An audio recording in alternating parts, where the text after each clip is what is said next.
Are there aspects to your day that you feel as if you're just, checking the box? Do you ever strive to reach out of your comfort zone, become uncomfortable, and level up? Privileged to be your host, this is Jason Wabick. Now, let's uncheck the box.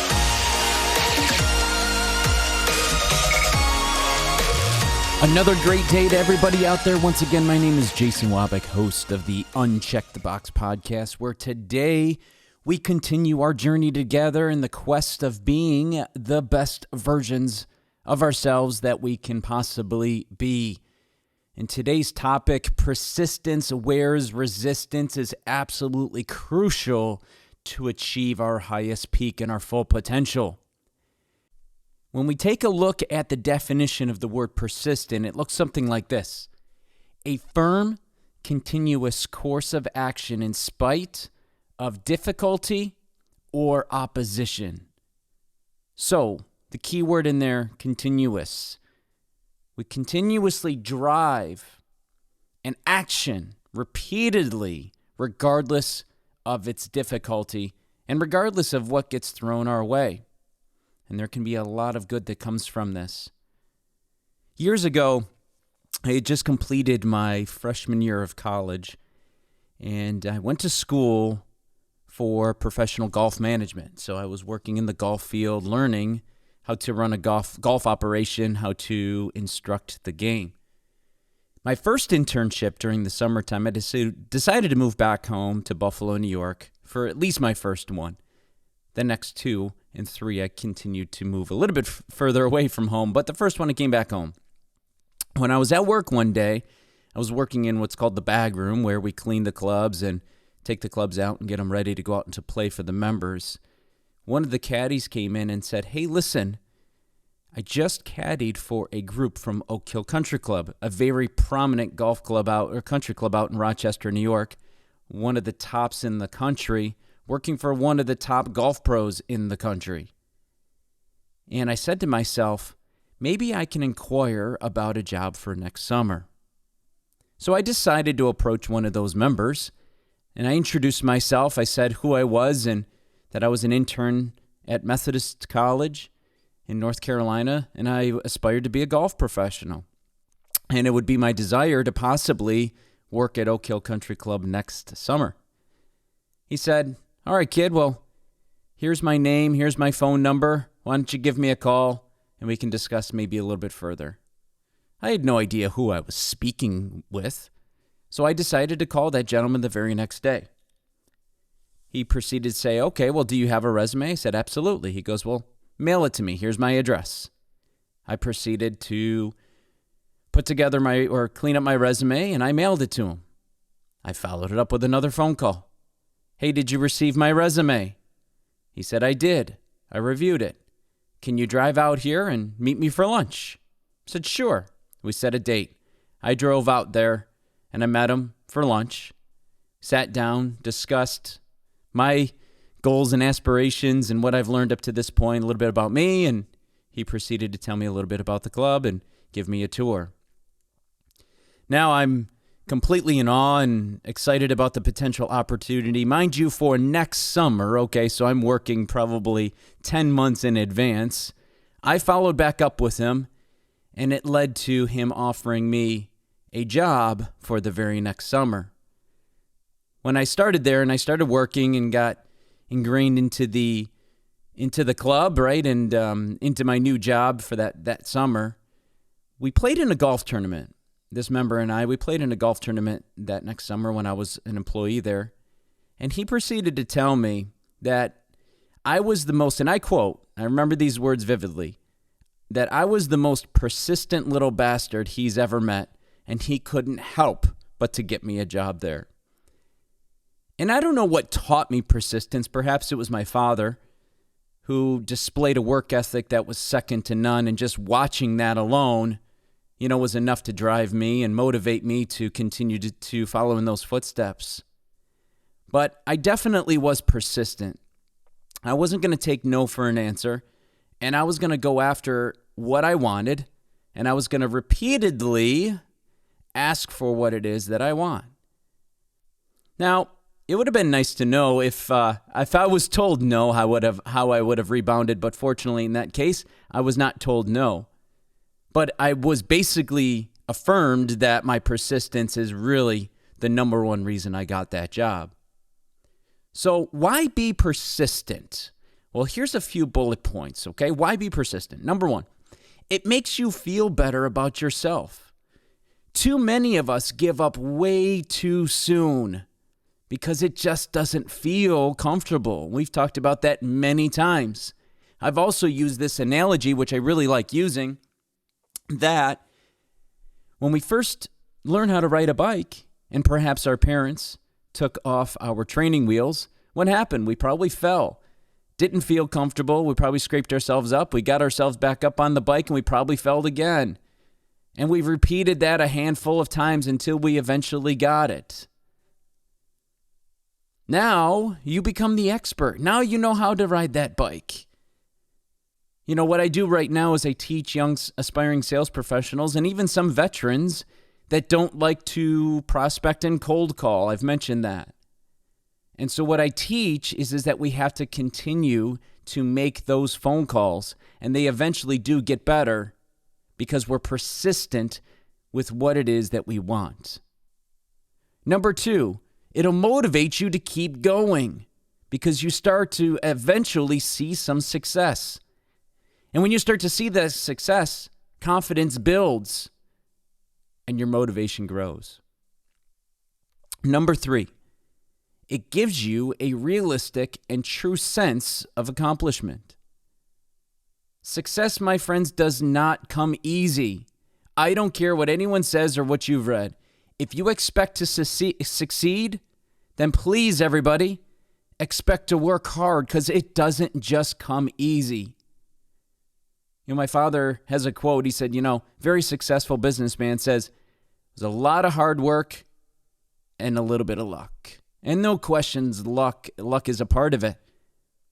But my friend, success comes after a lot of hard work and a lot of persistence, doing the things that we know we should be doing, but maybe we don't enjoy doing at the time. But that doesn't mean that you can't become good at it. When you accomplish your goals, you look back on all of that hard work and persistence through those tough situations, and you're able to assess it and say, I got here because of that. And I guarantee you, anything that you have accomplished, and you look back, there's probably not many situations that persistence wasn't a part of those successes. Conversely, some of the failures or accomplishments that maybe we fell short, we look back and say, could we have been more persistent? And perhaps could that have been the difference maker? Number 4, you gain experience, everybody. Doing the things you aren't good at, okay, but you know you should be doing them will make you better. You become more comfortable with being uncomfortable. I don't need to belabor that because we have hit that home multiple times in the previous weeks. Be comfortable with being uncomfortable because then it means you grow. And lastly, it'll make you aware of your weaknesses. How is it that you know where you have to get better if you don't venture down paths that you can't clearly see down? You persevere through your failures and analyze how you can be better. This is only possible if you're open to accept failure. Keep trying over and over. I was working with a young sales rep the other day, and he was extremely motivated to learn the communication to a potential prospect via the phone. And it's got a series of challenges.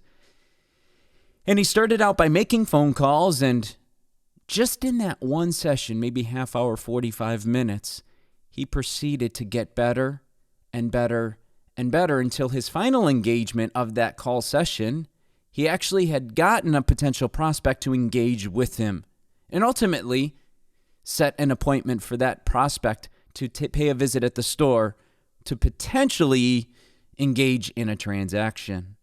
You saw his confidence level rise immensely, and he felt better about himself. And so you see, my friends, the persistence that he showed The results that he wanted happened to come a lot sooner than maybe one would expect. But his persistence is what drove him. So now we switch gears a little bit. How can we be persistent and keep on growing? Well, I utilized the help a little bit from this article that I read on vortexsuccess.com. As I always like to do is not only do I learn more content when I put together these episodes, but it also validates that I'm on the right path. I want to make sure that anything that I speak is definitely good advice and definitely puts me on the straight and narrow when it comes to content. And so when reading this article, I jotted down a couple bullet points, again, on how we can become persistent. The first one, and there's power in this, everybody, write it down, okay? Write down your goals, not only your goals, but write down the price of not being persistent. That's a big one. What does giving up take you away from? It's an honest self-analysis that can really help expose what it is that you need to be doing and in what area of your life you need to be more persistent. So take a look at that other side of it, right? The lack of being persistent. Next one, explore the limiting beliefs of not being persistent. Listen to that inner voice that is trying to tell you what not to do. It's trying to tell you what you've always done and try to lure you back into that comfort zone. You've always done it this way, Jason. Don't worry. Just be comfortable. Now, what does the alternative look like? If you didn't listen to that inner voice that's trying to hold you back, what does it look like?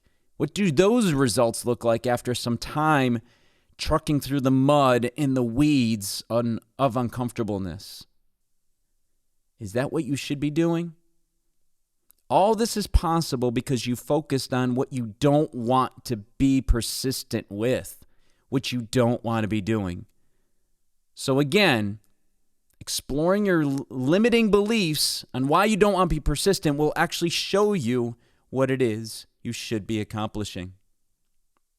Next one, commit to yourself. Commit to yourself. The only way is to follow your passions. In order to follow your passions, you have to define what it is you're passionate about. You have to know what it is your desired outcome is. Next one, always seek improvement. You see, my friends, change is expansion. And when you resist change, you resist expansion, thus stunting growth and improvement. So being persistent will bring you closer to your best version of yourself. After all, isn't that why we're here? Isn't that what we're longing for and looking for? As you lay out your plan and find out what needs to be done, being persistent will get easier. Going back to what we just talked about, because the motivation that you have is for that desired outcome, to be a better version of yourself, to change, to expand. And lastly, not limited to, my friends, you have to be flexible. Okay? You have to know that pivoting is going to be critical. There are times in which hurdles are going to show themselves and you're going to have to jump over or move around. Things don't always play out the way that you envision them. Okay? And they pop up when you least expect it. If you don't acknowledge this, everybody, you won't adapt. And then you likely will give up. It's all about accepting the curveballs and knowing they are not bad things. After all, how can we expand if we don't embrace these curveballs? They're not comfortable, right?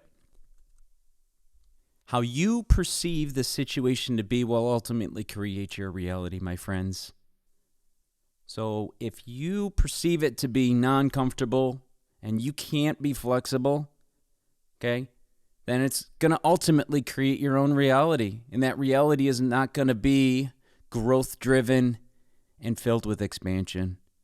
So the more that we can be flexible, the more we can pivot, The more we can accept the curveballs and deal with them, the better off we're going to be.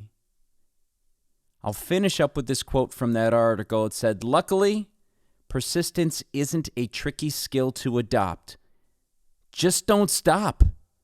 Be patient, do what you really love, and you've got it." My friends, I think it's just that simple. It isn't tricky. We just can't stop doing. The best behavior is to do the behavior. Don't listen to that inner voice that wants to quit. Don't give up. Just keep going. It's the best words that I think we all can live by. My friends, great topic today. Persistence ultimately will wear resistance. Give it a shot. Give it time. And who knows, sometimes the desired outcome comes quicker than you thought. Because all you needed anyway to achieve that goal was just a little persistence. My friends, I appreciate you. I appreciate you taking the time to spend with me. I hope this has been helpful. I hope you have a great rest of your day, an even better rest of your week, and we will see you next time. Thank you, everybody. Take care.